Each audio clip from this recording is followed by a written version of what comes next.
Paramedical student के लिए chapter 2 blood के बारे में चर्चा करेंगे। Blood is a connective tissue. Blood एक कनेक्टिव टिश्यू है। It is constantly circulated from the heart to the arteries and return back through the veins. Blood जो है हार्ट से सर्कुलेट होता है ब्लड वेसल के थ्रू और वापस जाके वो आता है वेन के थ्रू हार्ट में। It constitute about 7% of total body weight और बॉडी वेट का जाकर के 7% भाग जो है वो ब्लड से बना होता है।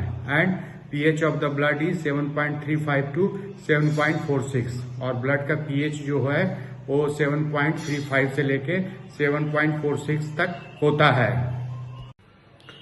The blood whole blood 8% of the total body fluids. अब इसको दो भाग में हम लोग बांटते हैं। ब्लड में क्या होता है, एक ब्लड प्लाज्मा होता है जो कि 55% होता है एंड ब्लड एलिमेंट्स होता है जो कि 45% होता है। फिर ब्लड प्लाज्मा में क्या क्या मिलता है, प्रोटीन 7% होता है, वाटर 9.5% होता है और अदर सॉलिड्स होता है 1.5%। ब्लड एलिमेंट में क्या क्या होता है, आरबीसी जो कि 4.5 से 5.5 मिलियंस पर मिलीमीटर होता है। फिर डब्ल्यूबीसी होता है जो कि 4000 से लेकर के 11000 होता है इसका काउंट एंड प्लेटलेट 1.5 लाख से लेके 4 लाख तक होता है। अब हम लोग डब्ल्यूबीसी में भी क्या क्या होता है, न्यूट्रोफिल होता है 60 से 70% तक, लिम्फोसाइट 20 से 25%, मोनोसाइट्स 3 से 8%, इशनोफिल 2 से 4% होता है और बेसोफिल्स 0.5 से 1% तक होता है। Function of the blood, blood का क्या काम है? पहला काम है transportation of the oxygen. The blood carries oxygen from the lungs to the tissue with the help of haemoglobin present in the red blood cell. मतलब पहला काम है जो ऑक्सीजन है हम लोग लंग्स के में से के थ्रू लेते हैं, वहां से जाके ऑक्सीजन ब्लड के थ्रू हीमोग्लोबिन के द्वारा हर एक टिश्यू में पहुंचता है। दूसरा का काम है transportation of the carbon dioxide. मतलब दूसरा काम है कार्बन डाइऑक्साइड को बाहर निकालने में मदद करना। The blood carries carbon dioxide from the tissue to excrete from the lung. अब ब्लड जो है हर एक टिश्यू से कार्बन डाइऑक्साइड को लेता है और उसको बाहर लंग के द्वारा निकालता है। Transportation of nutrient, blood carries the nutrient from the gastrointestinal tract to the different parts of the body for the storage, assimilation and synthesis of new components. और तीसरा का काम है ब्लड्स का कि यह जाकर के गैस्ट्रोइंटेस्टाइनल ट्रैक्ट जिसको हम लोग भोजन करते हैं उससे न्यूट्रिएंट को ले जाता है और उसको फिर न्यूट्रिएंट का स्टोरेज होता है, एसिमिलेशन होता है मतलब उसको हम लोग पचाते हैं और नया चीज उससे फिर बनता है उस न्यूट्रिएंट का। Function of the bloods, the transportation of the waste product, the blood transport excretory product from the all over the body to the kidney for excretion। Blood का अगला काम है कि ये जो हमारा एक्सक्रीटरी वेस्ट प्रोडक्ट है उसको सभी टिश्यू से कलेक्ट करके किडनी में ले जाना और वहां से फिर बाहर की ओर निकालना। Distribution of the hormones, hormones produced by the endocrine glands are transported by the blood and distributed to their target organs. और ब्लड का अगला काम है कि जो हार्मोनल ग्लैंड में बनता है उसको ब्लड जा करके डिस्ट्रीब्यूट करता है सारे टिश्यू के तरफ जहां पर उसका कार्य रहता है। Formation of clot, blood forms a clot following an injury to prevent further loss of the blood through the rupture blood vessel. अगर ब्लड में कहीं ये बॉडी में कहीं इंजुरी हो जाता है और जब खून बहने लगता है, ब्लीडिंग होने लगता है तो ब्लड में क्लॉटिंग फैक्टर काम करने लगता है ताकि खून को बहने से रोका जा सके। Prevention of infection, white blood cells plays an very important role to the prevention of the infection by destroying the bacteria. हमारे यहाँ जो व्हाइट ब्लड सेल होते हैं वो बैक्टीरिया को मारने में के काम करते हैं और बॉडी में इन्फेक्शन को बचाते हैं। प्लाज्मा ये ब्लड का एक पार्ट है और it is a clear straw colour liquid. यह एक क्लियर स्ट्रॉ कलर लिक्विड होता है। It constituents of the plasma are water. Plasma में जो 90% से 92% पानी होता है एंड डिजॉल्व और सस्पेंडेड सब्सटेंसेस सच एज, और इसमें जाकर के कुछ लोग घुले हुए हैं, नहीं तो इसमें जाकर के पाए जाते हैं प्लाज्मा। क्या क्या पाए जाते हैं? प्लाज्मा प्रोटीन, जैसे एल्ब्यूमिन मिलते हैं 54% रहते हैं, ग्लोबुलिन 36% रहते हैं, फाइब्रिनोजेन 7% एंड क्लॉटिंग फैक्टर मिलते हैं।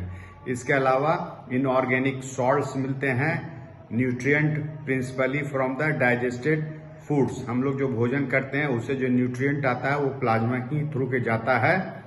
Best material for the excretion through the kidney and lungs. जो बेस्ट मटेरियल हमारे शरीर में बनते हैं जैसे कि कार्बन डाइऑक्साइड CO2 और यूरिया वगैरह, वो किडनी और लंग से बाहर निकलते हैं, ये ब्लड के थ्रू जाते हैं। और बहुत सा जो हार्मोन्स होते हैं वो ब्लड के थ्रू फ्लो करते हैं। ब्लड का कंपोनेंट है कि एक red blood cell. The red blood cells are also called erythrocyte. Red blood cell को हम लोग इथ्रोसाइट भी बोलते हैं, RBC जो की है। They are biconcave disc like structure without any nucleus. Exam में भी पूछता है कि RBC में कोई न्यूक्लियस नहीं होता है, इसका शेप बाई कॉनकेव होता है। It contains A red pigment called haemoglobin. RBC में एक रेड पिगमेंट होता है जिसको हम लोग हीमोग्लोबिन कहते हैं। Haemoglobin combines with the oxygen at alveoli where the oxygen concentrator is high. अब हीमोग्लोबिन क्या है कि हमारे फेफड़ा में जो ये ऑक्सीजन बहुत ज्यादा होता है, वहाँ हीमोग्लोबिन से ऑक्सीजन कंबाइन करता है, मिलता है। At the lower concentration of the oxygen at the tissue level the oxy haemoglobin breaks and release the oxygen. ये हीमोग्लोबिन जो लंग में ऑक्सीजन से कंबाइन करता है, ये टिश्यू के पास जाता है, जहां ऑक्सीजन लेवल लो होता है वहां ऑक्सी हीमोग्लोबिन ब्रेक करके ऑक्सीजन टिश्यू को दे देता है।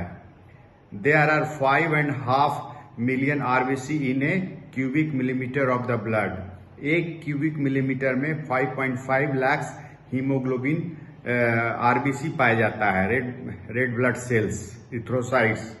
Life span of RBC is about 120 day.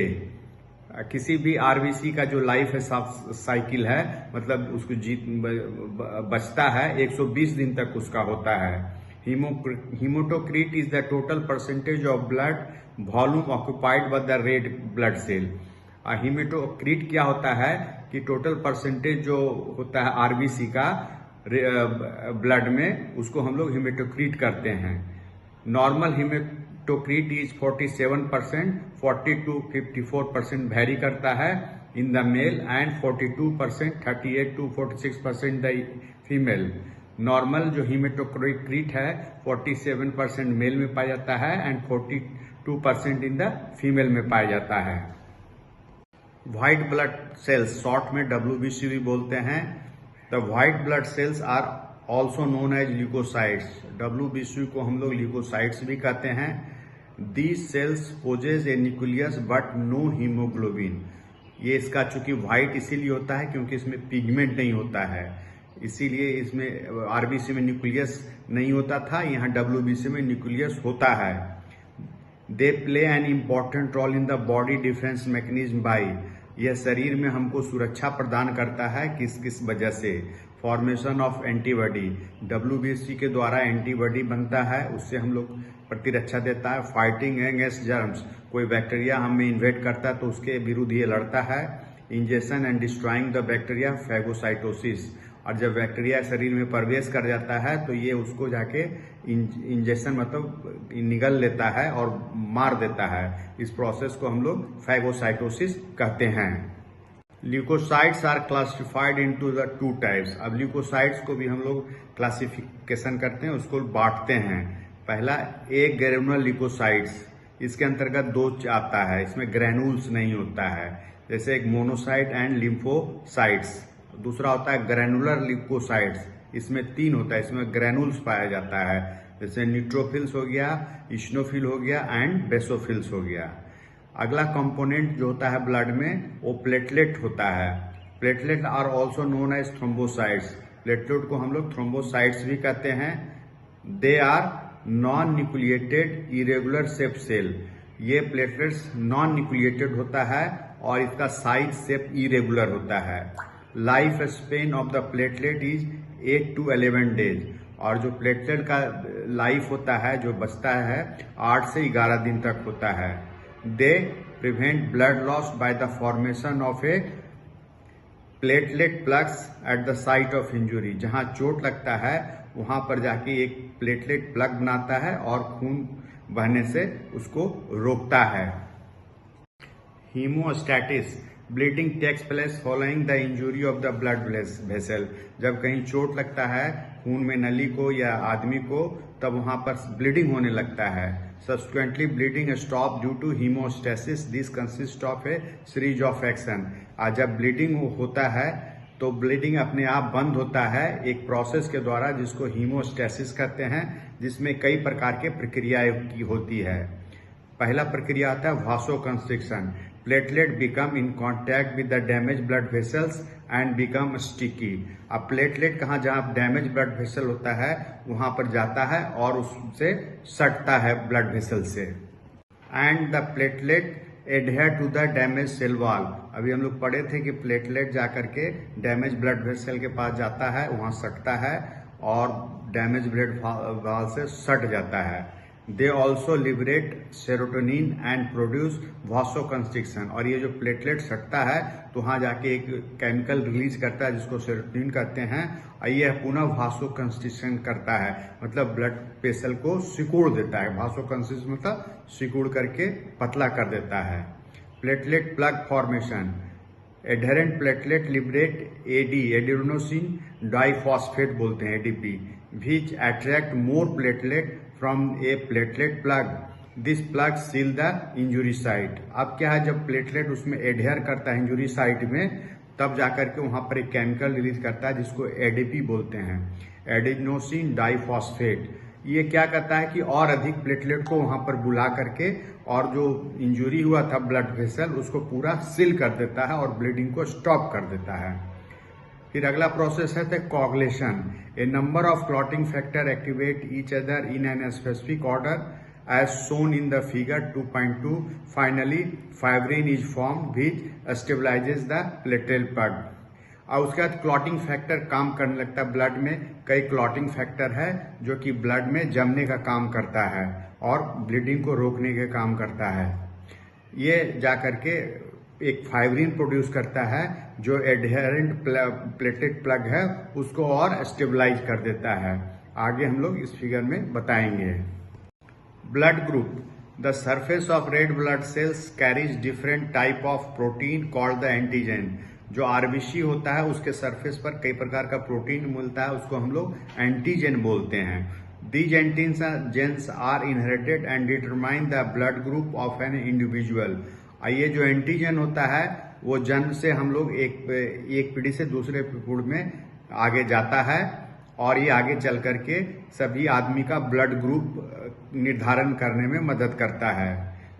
There are also specific molecule in the plasma called the antibodies which are specific for a particular antigen. और plasma में उस antigen के विरुद्ध, एंटीजन के अलावा प्लाज्मा में एक एंटीबॉडी होता है जो कि उस पार्टिकुलर एंटीजन के लिए सुटेबल होता है।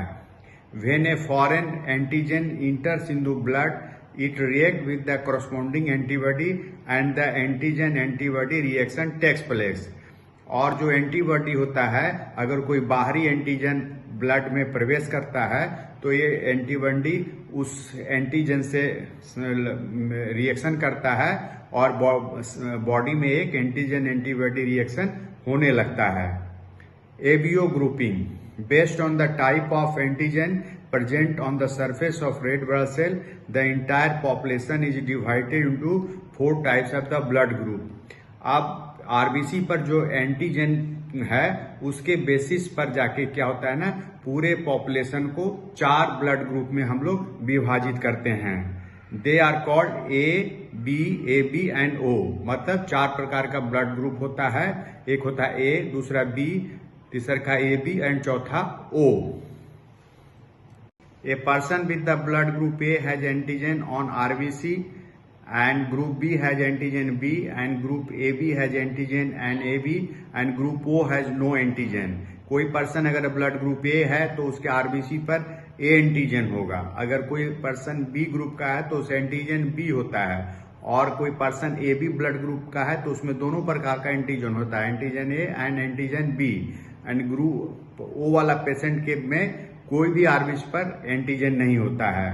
If an antigen present in the RBC, the corresponding antibody cannot be present in the plasma. Otherwise, antigen-antibody reaction takes place and produce clumping on the RBC. अगर किसी मरीज के आरबीसी पर जो एंटीजन है तो उसके प्लाज्मा में वो एंटीबॉडी उसके विरुद्ध नहीं होगा, कोई दूसरा एंटीबॉडी होगा. नहीं तो जाकर के उसमें एंटीजन एंटीबॉडी रिएक्शन होने लगेगा और जाके सभी आरबीसी एक दूसरे में सट जाएंगे. मान लिया कि कोई ब्लड ग्रुप ए का है तो उसमें एंटीबॉडी बी मिलेगा. अगर कोई ब्लड ग्रुप बी वाला है तो उसमें जाकर के एंटीबॉडी जाकर के ए मिलेगा. और कोई जाकर के blood group A B antigen का है तो इसमें जाकर के एंटीबॉडी नहीं होते हैं. उसी प्रकार से therefore the blood group A person has B antibody, blood group B person has A antibody. A person with AB group has not have the antibody and O group has both the antibody and A and B. उसी प्रकार से O group वाले patient में उसमें antibody A और B दोनों होता है, क्योंकि इसमें एंटीजन नहीं रहता O ग्रुप में. RH grouping. Depending upon the presence or absence of rhesus antigen on the red cell membrane, the blood may be RH positive group and RH negative group. मतलब RH grouping, RBC के ऊपर rhesus antigen अगर है तो इसको RH positive कहते हैं और रेसस एंटीजन नहीं है तो इसको RH नेगेटिव ब्लड ग्रुप कहते हैं. Blood transfusion. This is the process of receiving blood और blood product by intravenous route. किसी में हम लोग जाके इंट्रावेनस के द्वारा ब्लड या ब्लड का प्रोडक्ट चढ़ाते हैं, इसको हम लोग ब्लड ट्रांसफ्यूजन कहते हैं. इंडिकेशन क्या है? To replace blood lost during the surgery और ए सीरियस इंजुरी. किसी सर्जरी में या कोई इंजुरी में ब्लड ज्यादा निकल जाता है तब हम लोग ब्लड ट्रांसफ्यूजन करते हैं. दूसरा का to restore oxygen carrying capacity of the blood. और ब्लड में जो ऑक्सीजन कैरिंग कैपेसिटी है उसको बढ़ाने के लिए भी हम लोग ब्लड का ट्रांसफ्यूजन करते हैं. ट्रांसफ्यूजन और कहा कहते हैं? टू प्रिवेंट और treat bleeding associated with the thrombocytopenia, blood platelet deficiency और कोगुलोपैथी. ब्लड ट्रांसफ्यूजन उस हालत में करते हैं या उसके प्रोडक्ट को, जैसे प्लेटलेट का बहुत कमी हो जाता है डेंगू फीवर वगैरह में, तो हम लोग ब्लड चढ़ाते हैं. या कोगुलोपैथी, ब्लड जाकर के कहीं ब्लीडिंग हो रहा है, रुक नहीं रहा है, तब जाके हम लोग ब्लड ट्रांसफ्यूजन करते हैं. To transfuse blood if the bone marrow is not producing adequate blood component due to some illness. और कभी कभी ब्लड तब चढ़ाते हैं जब जो जहां ब्लड का निर्माण होता है बोन मैरो में वो ब्लड नहीं बना पा रहा है, कुछ बीमारी होती है, जैसे प्लास्टिक एनीमिया है, उसमें ब्लड नहीं बनता है तो बाहर से हम लोग ब्लड देते हैं. Procedure of the blood transfusion.